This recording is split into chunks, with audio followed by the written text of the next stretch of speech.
அல்லேலூயா. கர்த்தருடைய பரிசுத்த நாமத்துக்கு மகிமை உண்டாவதாக. உங்களுக்கு எல்லாருக்கும் என்னுடைய பிரைஸ் லார்ட் வந்தனாலும் தேவன் தாமே உங்களை ஆசீர்வதிப்பாராக. இந்த சபையை நேசிக்கிறீர்கள், இந்த சபை இன்னும் விருத்தி அடையணும், ஆத்துமாக்களால நிரப்பப்பட வேண்டும். அதற்காக நாங்களும் ஜெபித்து கொண்டே இருக்கிறோம். ஜெபம்தான் நமக்கு முக்கியமான ஒரு கோல் மாதிரி, ஊண்டுகோல் மாதிரி. தேவன் தாமே இந்த இன்னைக்கு பேசணும்னு சொல்லி எனக்கு சேகர் பாஸ்டர் ஐயா சொன்ன உடனே நான் இந்த சபைக்காக என்ன பேசணும் ஆண்டவரே என்று கேட்டேன். ஆனா ஜெபத்தை பத்தி தான் பேச சொன்னார். ஜெபம் தான் நம்மளை இன்க்ரீஸ் பண்ணும், நம்மளை பெருக பண்ணும். ஜெபம் ஜெபமே ஜெயம். ஜெபம் தவிர வேற எதையும் நம்ம சாதிக்க முடியாது. எந்த போராட்டம் வந்தாலும் ஆட்டோமேட்டிக்கா போய் ஜெபம் பண்ணோம்னா அந்த போராட்டம் எல்லாம் சாலாகும். எல்லாமே புயலாய் வந்தது அது பனி போல மாறி போகும். ஜெபம்தான் நமக்கு மெயினாக இருக்கிறது. ஜெபம் மாத்திரம் அல்ல, வெறும் ஜெபம் பண்ணால் மாத்திரம் போதாது, வேதத்தை வாசிக்கணும். வேதம் தான் நமக்கு நம்ம கால்களுக்கு தீபமும் பாதைக்கு வெளிச்சமாய் இருக்கிறது. நம்ம பாதைகள் எல்லாம் காட்டும்படி பாதைக்கு வெளிச்சமாய் இருக்கிறது. நம்ம போகும்போதும் வரும்போதும் நமக்கு வெளிச்சமான கர்த்தர் நம்மளோடு இருக்கிறார். உலகத்தில் இருக்கிறவனை பார்க்கிலும் உங்களோடு இருக்கிறவர் பெரியவர்.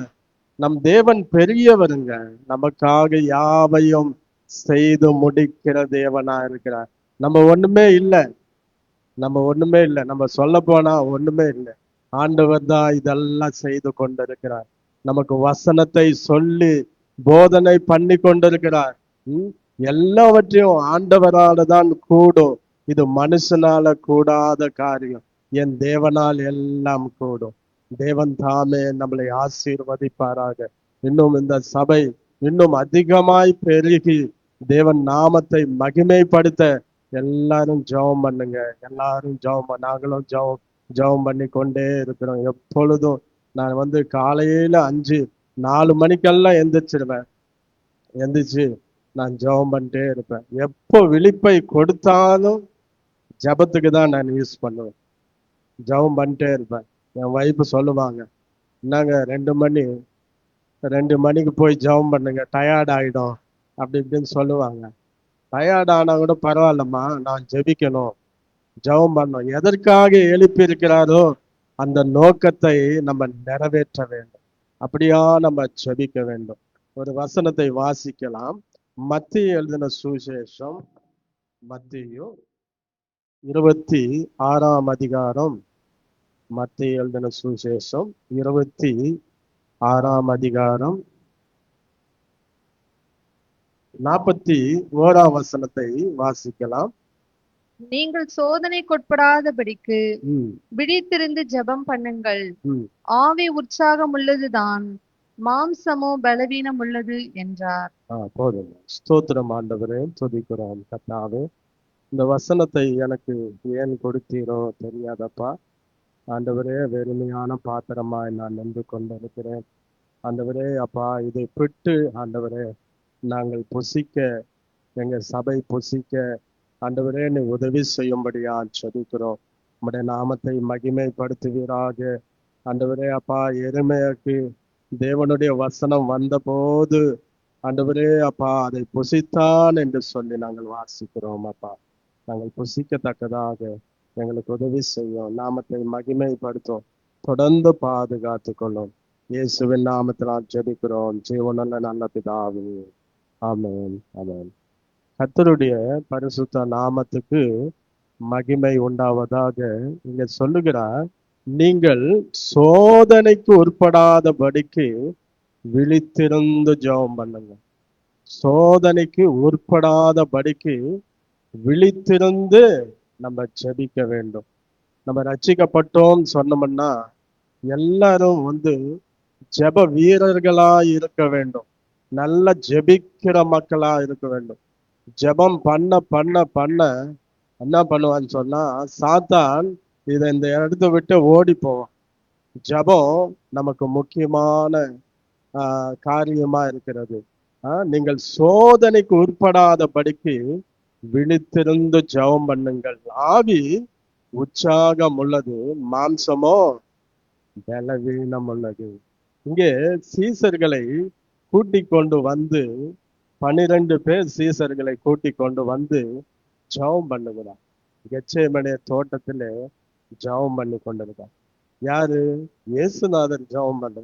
சீசர்கள் எல்லாம் நல்லா தூங்கி கொண்டு இருக்காங்க. ஆனா இயேசு மாத்திரம் ஜெபம் பண்ணி கொண்டிருக்காங்க. திரும்ப 3 வாட்டி பார்த்தாலும் கூட அவங்க தூக்கத்தின் மயக்கத்திலே இருக்கிறாங்க, தூங்கி கொண்டே இருக்கிறாங்க. அதனால நம்ம ஆவி உற்சாகம் உள்ளது. ஆவியானவருக்கு நம்ம கீழ்ப்படிய வேண்டும். மாம்சமோ பலவீனமானது. நமக்கு எத்தனையோ சோர்வுகள் வரலாம், நமக்கு எத்தனையோ பலவீனங்கள் வரலாம். ஆனாலும் நம்ம ஜெபிக்கிற காரியத்தை மாத்திரம் விட்டு விடவே கூடாது. நல்ல ஜெபிக்கிற மனுஷன் பரிபூர்ணமான ஆசீர்வாதத்தை பெற்றுக்கொள்வான். நம்ம ஜெபம் பண்ண வேண்டும். நம்ம அவரிடத்துல ஒன்றும் நம்ம கேட்கல, நம்ம என்ன பண்றோம்? ஜெபிக்கிறோம். நம்ம காரியங்களுக்காக, நம்ம குடும்பத்துக்காக, நம்மளுடைய பிள்ளைகளுக்காக, நம்மளுடைய அந்த தேசத்துக்காக, நம்மளுடைய கிராமத்துக்காக ஜெபம் பண்ணி கொண்டே இருக்க வேண்டும். மற்றவர்களுக்காக ஆத்ம பாரத்தோடு நம்ம ஜெபம் பண்ணோம்னா ஆட்டோமேட்டிக்கா தேவன் ஆத்துமாக்களை கொண்டு வருவார். ஆத்துமாக்களை கொண்டு நிரப்புகிற தேவனா இருக்கிறார். நம்ம விசுவாசத்தோடு நம்ம எதை விதைக்கிறோமோ அதையே நம்ம அறுப்போம். விசுவாசத்தோடு நம்ம ஜெபிக்க வேண்டும். விசுவாசமுள்ள ஜெபம் பிணியாலை ரட்சிக்கும். விசுவாசமுள்ள ஜெபம். ஆண்டவரே, நாங்கள் விசுவாசத்தோடு ஜெபிக்கத்தக்கதாக எங்களுக்கு கிருபை செய்யுங்க, எங்களுக்கு இரக்கம் செய்யுங்க. ஆண்டவரே, ஆவி உற்சாகம் உள்ளது ஐயா.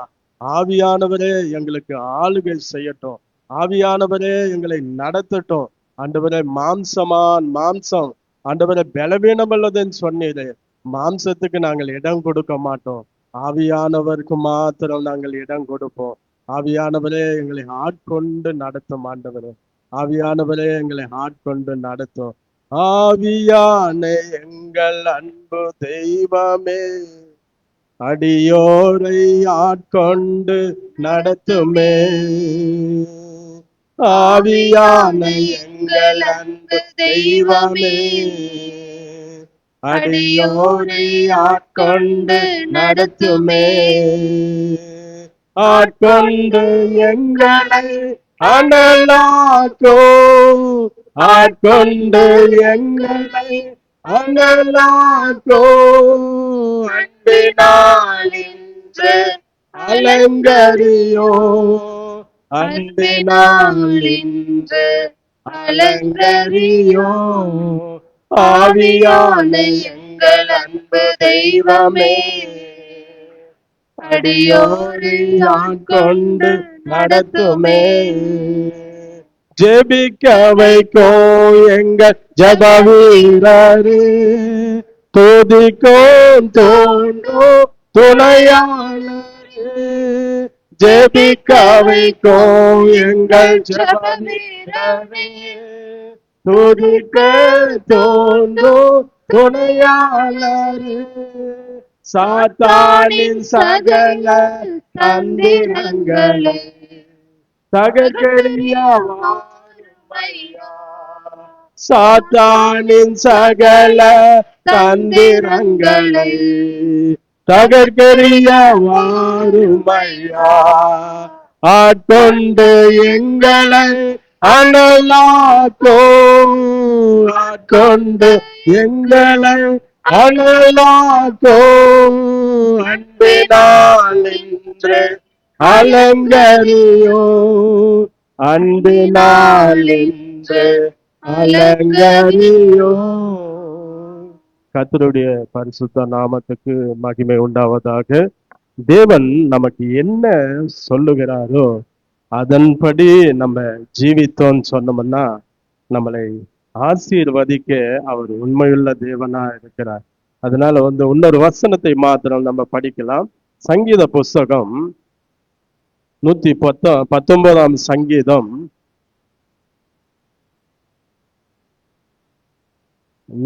35 இருந்து வாசிக்கலாம். 35 37 வரைக்கும். உமது கற்பனைகளின் பாதையில் என்னை நடத்தும். நான் அதில் பிரியமாய் இருக்கிறேன். என் இருதயம் பொருளாசையை சாராமல் உமது சாட்சிகளை சாரும்படி செய்யும். மாயையை பாராதபடி நீர் என் கண்களை விலக்கி உமது வழிகளில் என்னை உயிர்ப்பியும். ஃபர்ஸ்ட்ல இருந்து படிங்க. 35 படிங்க. உமது கற்பனைகளின் பாதையில் என்னை நடத்தும். நான் அதில் பிரியமாய் இருக்கிறேன். போதுமா, இருமா. உம்முடைய கற்பனையின் பாதையிலே என்னை நடத்தும். நான் அதிலே பிரியமாயிருக்கிறேன். பிரியமாயிருக்கணும். அதான் சங்கீத புஸ்தகத்துல 1ஆம் சங்கீதம் வாசிக்கிறோம். கர்த்தருடைய வேதத்திலே பிரியமாயிருக்கிற மனுஷன் பாக்கியவான். கர்த்தருடைய வேதத்திலே பிரியமாயிருக்கணும். நம்ம எதுலயோ நம்ம பிரியப்படுகிறோம், கர்த்தருடைய வேதத்தை மாத்திரம் நம்ம விட்டு விடுகிறோம். சண்டே மாத்திரம் நம்ம வருகிறோம், சண்டே மாத்திரம் கர்த்தருடைய வேதத்தை படிக்கிறோம், அப்புறம் அங்க மேல வச்சிருவோம். அப்புறம் சண்டே வந்துச்சுன்னா அப்பதான் ஞாபகம் வரும். ஆனா டெய்லி படிக்கணும், டெய்லி படிக்கணும், டெய்லி வசனத்தை வாசிக்கணும். டெய்லி வாசிச்சாதான் நம்ம சிந்தனை, நம்ம எண்ணங்கள் எல்லாமே எப்படி இருக்குன்னு சொன்னா கர்த்தருடைய வழியிலே நம்ம நடத்துகிற தேவனா இருக்கிறார். கர்த்தருடைய வழி நம்ம அறியாது இருக்கிறோம். எங்க குழி இருக்கிறதோ, எங்க மேடு இருக்கிறதோ நமக்கு தெரியாத குருடான பாதையில நம்ம நடத்தி குருடர்களை தன் வழிகளில நடத்தி அவர் என்ன பண்றாரு? குருடர்களை நடத்துகிற தேவனா இருக்கிறார். நம்ம குருடர்களா இருக்கிறோம். வசனத்தை வாசிக்க நம்ம அந்த குருட்டாட்டம் எல்லாம் போயிடும். ஆண்டவரே, எங்களுக்கு நல்ல வழியிலே எங்களுக்கு காண்பியும், நல்ல வழியிலே நாங்கள் நடந்து கொள்ள இயேசுவே எங்களுக்கு உதவி செய்யும் என்று சொல்லி நம்ம ஜெபிக்கும் போது ஆண்டவர் செம்மையான பாதையிலே நடத்துகிற தேவனா இருக்கிறார். செம்மையான பாதையிலே நடத்தி நம்மளை ஆசீர்வதிக்கிற தேவனா இருக்கிறார். முக்கியமா நம்ம ஆத்துமாவுக்கு தேவனுடைய வசனம் வேண்டும். ஆத்துமால தேவனுடைய வசனத்தை நம்ம பதித்து கொள்ள வேண்டும். எப்பொழுதும் நம்ம படிக்கும் போதும் கூட இந்த இருதயம் ரெக்கார்ட் ஆயிட்டே இருக்கும். நம்ம வசனத்தை படிக்க ஆண்டவர் இந்த இருதயத்திலே வசனத்தை நிரப்பி கொண்டே இருப்பார். அந்த வசனத்தினால நம்ம அந்த நாளெல்லாம் கடந்து போலாம். காலையில எந்திரிக்கும் போது நம்ம ஜபத்தோடு எந்திரிக்கணும். ஆண்டவரே, இந்த கால வேளையில ஆண்டவரே உங்களோட சன்னிதானத்துல நாங்க உட்கார்ந்து இருக்கிறேன். ஆண்டவரே, எனக்கு ஞானம் தாங்க, ஞானத்துல குறைவுள்ளவன். ஆண்டவரே, எனக்கு ஞானம் தாங்க, தெளிந்த புத்தியை தாங்க, நல்ல அறிவை தாங்க. நான் பேசுவதற்கு, மற்றவர்களோடு பேசுவதற்கு, பழகுவதற்கு கர்த்தாவே எனக்கு ஞானத்தை தந்து என்னை நடத்தும் என்று சொல்லி நம்ம ஜெபம் பண்ணும்போது தேவன் ஜபத்தை கேட்கிற தேவனா இருக்கிறார். ஜபத்தை கேட்கிற தேவனா இருக்கிறார். அதனாலதான் சங்கீத புஸ்தகத்திலே 65ஆம் சங்கீதம் 2ஆம் வசனத்தை வாசிக்கும் போது என்ன சொல்லுகிறான்னு சொன்னா, ஜபத்தை கேட்கிறவரே மாம்சமான யாவரும் உம்மிடத்திலே வருவார்கள். ஜபத்தை கேட்கிற தேவன். அப்போ ஜபம் நம்மளுக்கு முக்கியமான பகுதியா இருக்கிறோம். நம்ம 3 வேளை சாப்பிட்டு கொண்டுதான் இருக்கிறோம். 3 வேளை நம்ம சாப்பிடுறோம். ஆனா நம்ம 3 வேளை ஜெபம் பண்றோம்னு சொன்னா இல்லை. 3 வேளை ஜெபம் பண்ணணும்னு சொன்னா இல்லை. காலையில ஜெபம் பண்ணதே ரொம்ப கஷ்டமா இருக்கும். காலையில எந்திரிச்சு ஜெபம் பண்ணணும். காலையில நம்ம கர்த்தருடைய முகத்தை நம்ம தேட வேண்டும். அவருடைய சன்னிதானத்தை நம்ம தேட வேண்டும். அவரை தேடி நாடுகிற பிள்ளைகளுக்கு அவர் எல்லாவற்றையும் செய்ய உண்மையுள்ள தேவனா இருக்கிறார். நம்ம தேடணும், தேட தேடதான் அது இந்த பொக்கிஷங்கள் எல்லாம் நமக்கு கிடைக்கும். அந்த ரகசியங்க காரியங்கள் எல்லாம் நம்மளுக்கு கிடைக்கும். அதனால்தான் ஆண்டவர் சொன்னார், நீங்க சோர்ந்து போகாதபடிக்கு விழித்திருந்து ஜெபம் பண்ணுங்கள். சோதனை வரும், சோதனை இல்லைன்னு சொல்லல, சோதனை வரும். ஆனா சோதனை தப்பித்து கொள்ள வழி உண்டாக்குவார். நம்ம ஜெபிக்க ஜெபிக்க வழி உண்டாக்குவார்.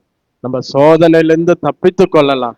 ஆண்டவரே, அந்த மாதிரி காரியத்தை எங்களுக்கு நடத்துங்க, எங்களை சந்திங்க என்று சொல்லி நம்ம வசனத்தை அனுதினம் வாசிக்கிற பிள்ளைகளா நம்ம இருக்க வேண்டும். அது அந்த வசனத்தை வாசிங்க.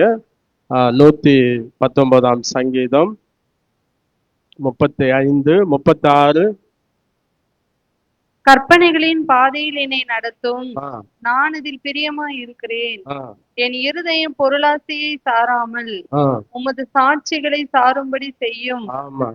மாயை நம்ம இருதயம் பொருளாசை மேல சாயக்கூடாது.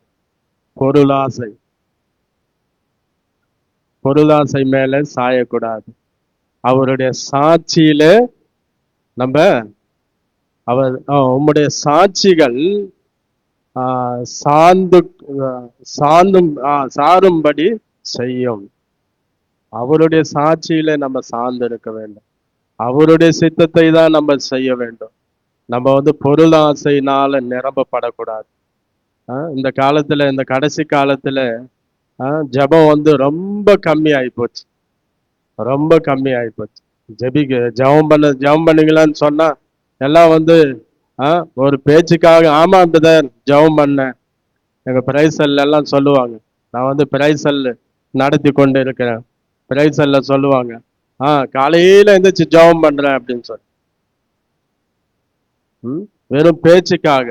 ஆனா ஜெபிக்கணும், ஜெபம் பண்ணணும்.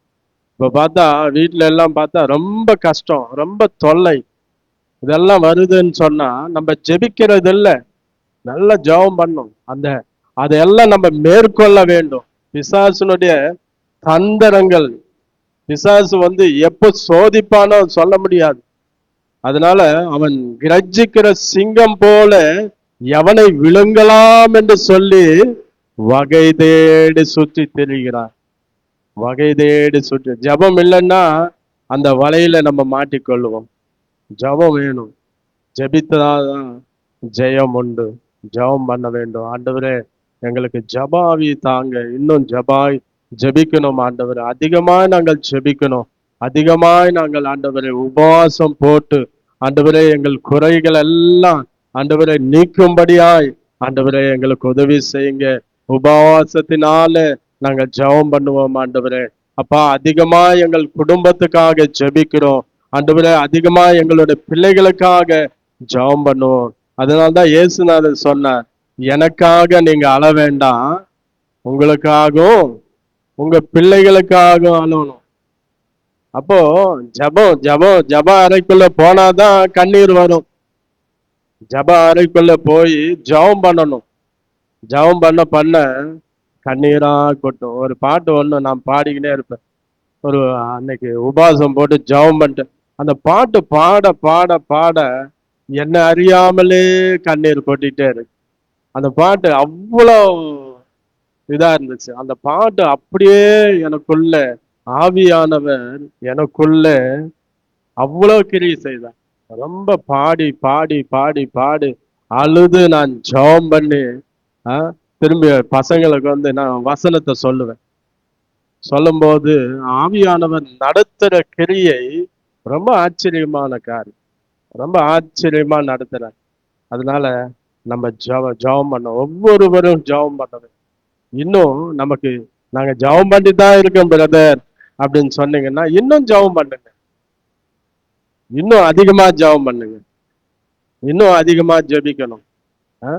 இன்னும் அதிகமா நம்ம வேதத்தை வாசிக்கணும்.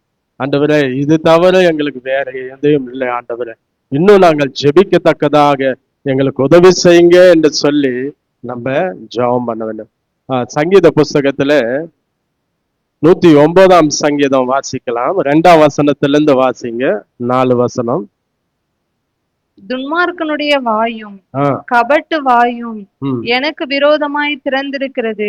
ம், கள்ள நாவினால் என்னுடைய பேசுகிறார்கள். ம், பகை உண்டாக்கும் வார்த்தைகளால் என்னை சூழ்ந்து கொண்டு ம், முகாந்திரமில்லாமல் என்னுடைய போர் செய்கிறார்கள். ம், என் சிநேகத்துக்கு பதிலாக என்னை விரோதிக்கிறார்கள். ம், நானோ ஜெபம் பண்ணி கொண்டிருக்கிறேன். ம். நானும் போதுமா, நானும் இதெல்லாம் வருது, பகை வருது, விரோதம் வருது, ஆ, எல்லாம் செய்து கொண்டிருக்கிறார்கள். ஆனாலும் நானும் ஜெபம் பண்ணி கொண்டிருக்கிறேன்.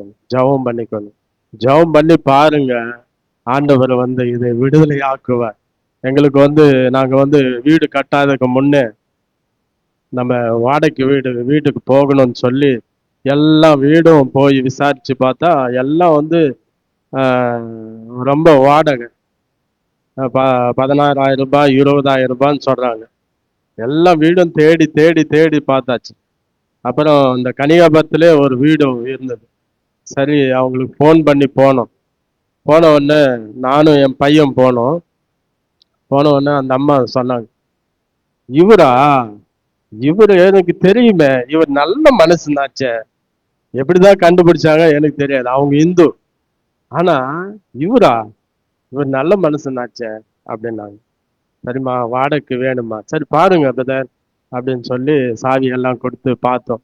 பார்த்த உடனே அந்த கதவுல வந்து பெரிய விக்கிரம் போட்டோ போட்டு வந்துச்சு. அது போட்டிருந்தா கூட அதெல்லாம் அது பொம்மை தானே நினச்சி நான் உள்ள போயிட்டேன். உள்ள போய் எல்லாம் பார்த்து அந்த அந்த அந்த வீட்லயே வாடகைக்கு வந்தோம். நான் அதுக்கு வந்து நான் பயப்படல.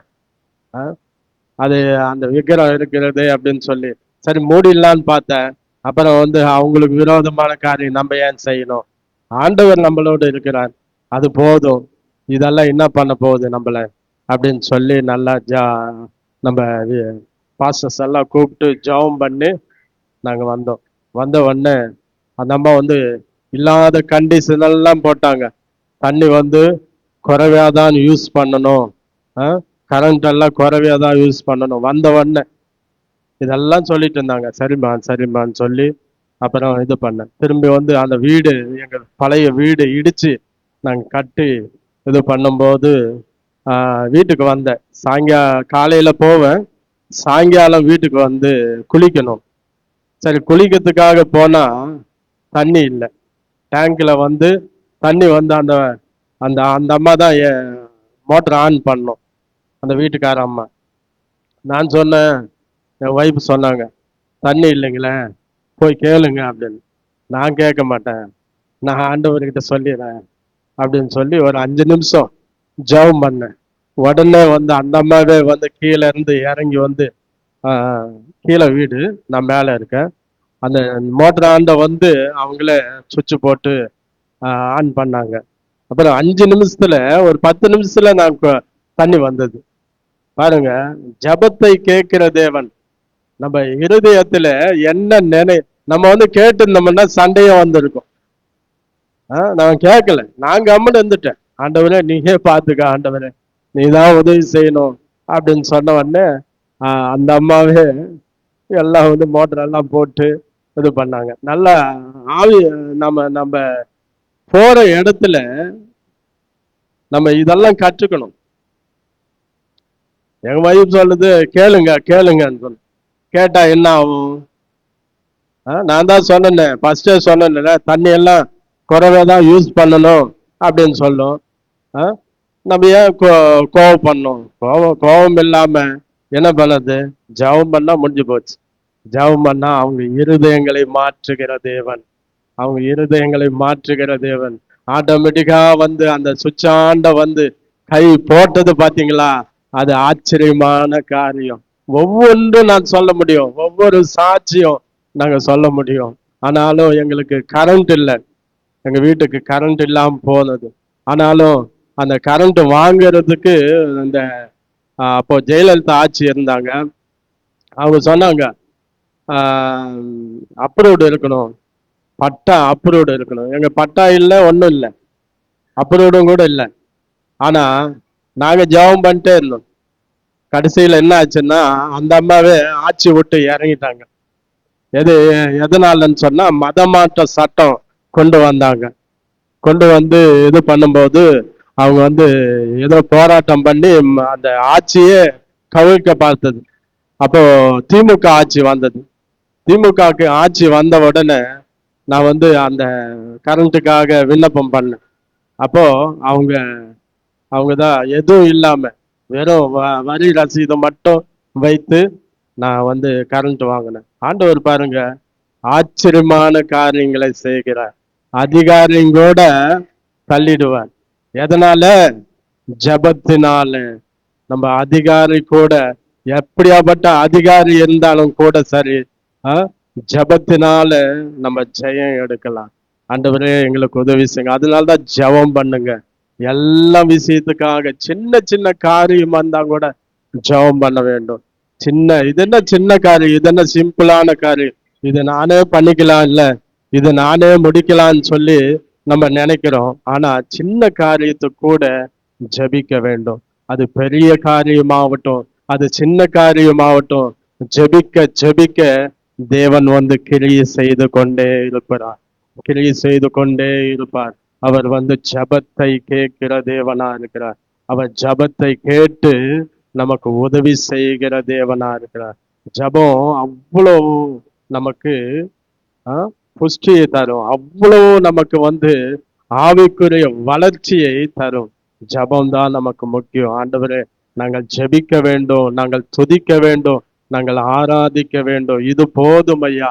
உம்முடைய வருகையிலே நாங்கள் காணப்பட வேண்டும். ஆண்டவரே, பரிசுத்தமுள்ள ஜீவியம் நமக்கு வேண்டும்.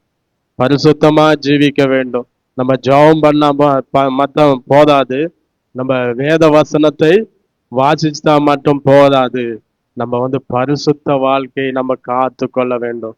ஆண்டவரே, எங்கள் பரிசுத்த வாழ்க்கையை நாங்கள் காத்து கொள்ள எங்களுக்கு உதவி செய்யுங்க, எங்களுக்கு இரக்கம் செய்யுங்க என்று சொல்லி நம்ம ஜெபம் பண்ண வேண்டும். அதே போல நம்ம மோசே 6 லட்சம் புருஷர்களை கொண்டு வந்தார்.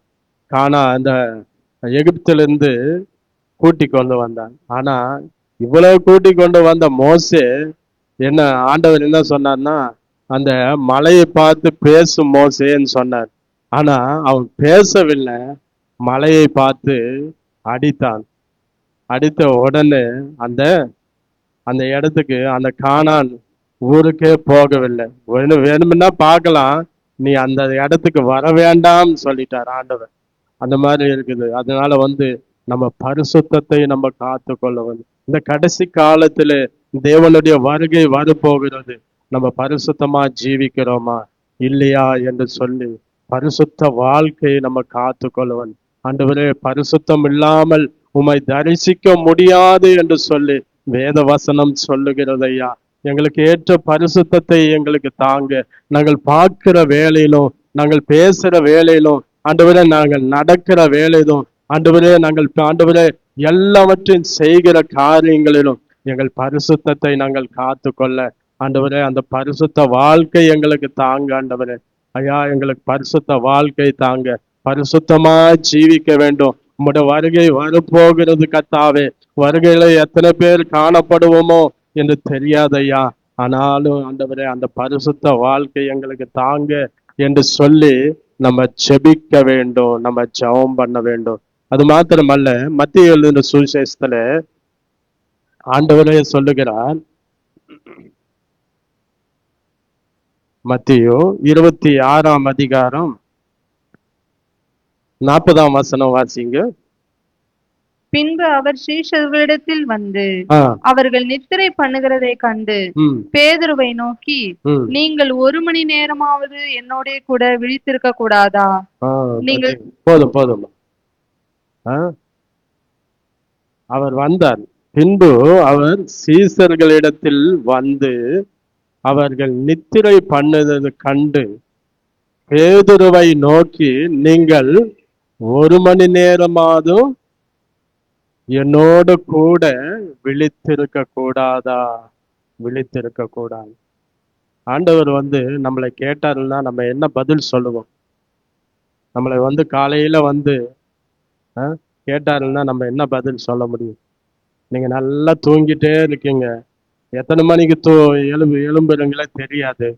ஆனாலும் நல்ல உறக்கத்துல இருந்து இயேசுநாதர் வந்து தட்டி என்ன பண்ணிட்டு இருக்கேன்னு கேட்டா நம்ம என்ன பதில் சொல்ல முடியும்? ஆண்டவர் சொல்லுகிறார், 1 மணி நேரமாவது என்னோடு கூட விழித்திருக்க கூடாதா? விழித்திருக்க கூடாது. அதே வசனம் 41ஆம் வசனம் வாசிக்கும் போது, நீங்கள் சோதனைக்கு சோதனைக்குட்படாதபடிக்கு சோதனைக்கு உட்படாதபடிக்கு விழித்திருந்து ஜெபம் பண்ணுங்கள். விழித்திருந்து ஜெபம் பண்ணுங்கள். ஆவி விழித்திருங்க ஜெபம் பண்ணுங்க. சோதனைக்கு உட்படாதபடிக்கு ஆண்டவரே சொல்லுகிறார். சோதனைக்காரன் வரான். சோதனைக்கு உட்படாதபடிக்கு நீங்க விழித்திருந்து ஜெபம் பண்ணுங்க. அப்போ நமக்கு விழிப்பு தேவை. ஆண்டவரே, நாங்கள் விழித்திருக்க, நாங்கள் எத்தனை மணிக்கு எந்திரிச்சாலும் 5 மணி தாங்க. 5 மணிலேருந்து ஸ்டார்ட் பண்ணோம். 5 மணிக்கு எந்திரிச்சு ஜெபம் பண்ணோம். சில பேர் 4 மணிக்கு எந்திரிக்கிறாங்க, சில பேர் 3 மணிக்கு எந்திரிக்கிறாங்க. அதெல்லாம் நல்லதுதான். ஆனா 8 மணிக்கு, 9 மணிக்கு, 10 மணிக்கு எழுந்திரிச்சு ஜெபம் பண்ணது, அது வந்து எனக்கு அந்த இஸ்ரவேல் ஜனங்களை மன்னா வந்து வந்தது. மன்னா கொடுத்தார் ஆண்டவர். அந்த மன்னாவை பொறுக்கும்படி போக காலையில, விடிய காலையில போகணும். அந்த மன்னாவை பொறுக்கணும்னு சொன்னா, இல்லைன்னா அந்த வெயில் பட்டுச்சுன்னா போயிடும். அதனால வந்து ஆண்டவர் வந்து காலையில ஜெபம் பண்ணும். காலைதோறும் அவருடைய கிருபை புதிதாய் இருக்கிறது. காலைதோறும் ஆண்டவரே, அதிகாலை எந்திரிச்சு ஆண்டவரே நாங்கள் ஜெபிக்க, ஆண்டவரே எங்களுக்கு உதவி செய்யுங்க. ஜபாவி ஊற்றுங்க ஆண்டவரே, எங்கள் மேல ஜபாவி ஊற்றுங்க ஆண்டவரே. சோதனைக்கு நாங்கள் உட்படாதபடிக்கு நாங்கள் விழித்திருந்து ஜெபிக்க எங்களுக்கு உதவி செய்யுங்க என்று சொல்லி ஜெபம் பண்ண வேண்டும். நமக்கு வந்து புரியாத காரியம். நாங்கள் இத்தனை வருஷமா ஜெபம் பண்ணி கொண்டுதான் இருந்தோம். நாங்க அந்த சின்ன வீட்லயே அங்கேயே இருந்தெல்லாம் எதுக்கு பெரிய வீடு கட்டுறது அப்படின்னு சொல்லி நான் நினைச்சு கொண்டிருந்தேன். ஆனா ஆண்டவர் என்ன நினைச்சாருன்னா, மொத்தம் இடிச்சு போடு, உனக்கு புது வீடு கட்டித்தரேன் அப்படின்னு சொன்னார். எதனால வந்ததுன்னு சொன்னா, ஜபத்தினால. நம்ம வந்து நமக்கு தேவைகள் உண்டு. ஆனாலும் நம்ம ஜெபம் பண்ணி கொண்டே அந்த நேரத்திலே அந்த தேவைகளை சந்திக்கிற தேவனா இருக்கிறார். அந்தந்த சமயத்துல, ஏற்ற சமயத்துல உங்க தேவைகளை சந்திக்கிற தேவனா இருக்கார். அதனால ஜெபம் பண்ண ஆண்டவர் வந்து எந்த தேவை உண்டோ அந்த தேவைகளை சந்திக்கிற தேவனாய் இருக்கிறார். அந்த தேவைகளை நமக்கு சந்தித்து நம்மளுடைய குறைகளை எல்லாம் நீக்கி போடுகிற தேவனா இருக்கிறார். நமக்கே ஆச்சரியமா இருக்கும். ஆண்டவர் சந்திக்கிற விதம் பார்த்தோம்னு சொன்னோம்னா, ஆண்டவர் சந்திக்கிற காரியங்களை நம்ம பார்த்தோம்னா நம்ம புத்திக்கே எட்டாது. ஆண்டவரே, இதெல்லாம் நீங்க செய்தீங்க ஆண்டவரே எப்படின்னு சொல்லி நம்ம ஆச்சரியப்படுவோம். ஆச்சரியப்படத்தக்கதாக ஆண்டவர் பெரிய காரியங்களை செய்வார். நமக்காக செய்கிற தேவனா இருக்கிறார். அதை விசுவாசிக்க வேண்டும். ஆண்டவரே, நீ பெரிய காரியங்களை செய்வீர் என்று சொன்னீர். ஆண்டவரே, எங்களுக்காக, எங்கள் வாழ்க்கைக்காக, எங்க குடும்பத்துக்காக, எங்க பிள்ளைகளுக்காக பெரிய காரியங்களை செய்யும் ஆண்டவரே. அது உம்மாலதான் ஆகும் ஆண்டவரே. அது எங்களால கூடாத காரியம் கர்த்தாவே, உம்மால் ஆகும் ஆண்டவரே. ஆண்டவரே, அதற்காக நாங்கள் கீழ்ப்படிந்து ஆண்டவரே நாங்கள் செபிக்கத்தக்கதாக ஆண்டவரே எங்களுக்கு உதவி செய்யுங்க என்று சொல்லி நம்ம ஜெபம் பண்ண வேண்டும். அது மாத்திரமல்ல, நம்ம 7ஆம் அதிகாரம் 2 நாளாகமம் 7ஆம் அதிகாரம் 14ஆம் வசனத்தை வாசிங்க. ஆ ம் ஆ ம் ம் ம் பாத்தீங்களா? தேசத்துக்கு சேமத்தை, எந்நாமம் தரிக்கப்பட்ட என் ஜனங்கள், எந்நாமம் தரிக்கப்பட்ட ஜனங்கள், நம்ம எல்லாம் அவருடைய ஜனங்கள் தான். எந்நாமம் தரிக்கப்பட்ட என் ஜனங்கள் தங்களை தாழ்த்தி ஜபம் பண்ணி என் முகத்தை தேடினால், தங்கள் பொல்லாத வழிகளை விட்டு மனம் திரும்பினால், அப்பொழுது பரலோகத்தில் இருக்கிற நான் கேட்டு அவர்கள் பாவங்களை மன்னித்து அவர்களுடைய தேசத்துக்கு சேமத்தை கொடுக்கிற தேவனார். நம்ம தேசத்துக்கு சேமத்தை கொடுக்கிறது ஒரே ஒரு ஜபம்தான்.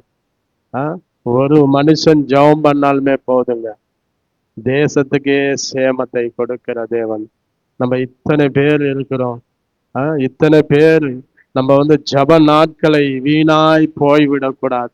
ஜபம் பண்றோம், ஜபம்னு சொன்னா சில பேர் வரதே இல்லை, ஜபத்துக்கு வர மாட்டாங்க. எங்க பிரைசல்லும் கூட ஜபம்னு சொன்னா நிறைய பேர் வர மாட்டாங்க.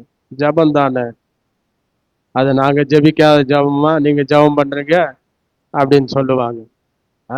இது ஜபம் தானே, நாங்களும் தான் டெய்லி ஜபம் பண்ணிட்டு தான் இருக்கிறோம், எங்களுக்கு எதுவும் எந்த ஒரு அற்புதம் நடக்க மாட்டேங்குது. விசுவாசத்தோடு ஜெபம் பண்ணா ஏங்க அற்புதம் நடக்காது? ஆண்டவர் செய்வார், ஆண்டவர் இருக்கிறார் என்று சொல்லி உங்களுக்கு ஒரு எண்ணம் வேண்டும், ஒரு விசுவாசம் வேண்டும். அந்த மாதிரி நம்ம ஜெபம் பண்ணும்போது விசுவாசத்தோடு நம்ம ஜெபிக்கும் போது எல்லாவற்றையும் நம்ம பெற்றுக்கொள்வோம்.